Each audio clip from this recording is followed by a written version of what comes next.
And then, who does Bush appoint? He appoints Henry Kissinger. Naming Kissinger sets a new standard for cynicism, or for being out of touch, or both.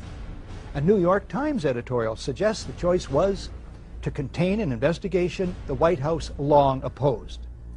But Kissinger at least is an expert on the date September 11th.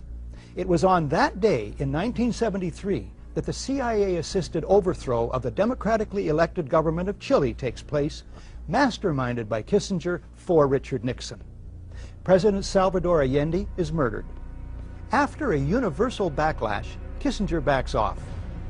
Bush then names, it's 431 days now, Thomas Kean and Lee Hamilton as co-chairmen. Kean's Azerbaijan oil connections and other conflicts of interest should make him ineligible from the outset. He earlier co-chairs the Homeland Security Project. Observers have noted that huge profits are to be made in the surveillance and security industries these days.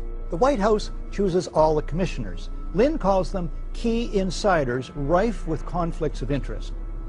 The White House brazenly appoints as the executive director one Dr. Philip Zelikow, a right-wing Republican hawk deeply involved in the Bush circle, a member of the Bush-Cheney transition team, and a National Security Council advisor with Condoleezza Rice under Bush 1. The Bush White House did everything in its power to derail an open inquiry.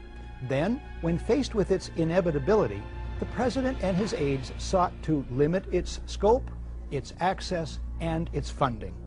This commission was about as independent from White House control and manipulation as the abused prisoners at Abu Ghraib were from their jailers. The White House releases only 25% of 11,000 documents requested.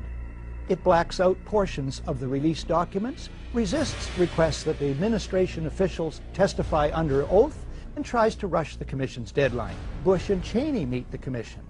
But it is behind closed doors. They refuse to testify under oath. No tape recorders are allowed. No transcript is allowed. Bush makes no opening statement, and those taking notes must submit them to security personnel.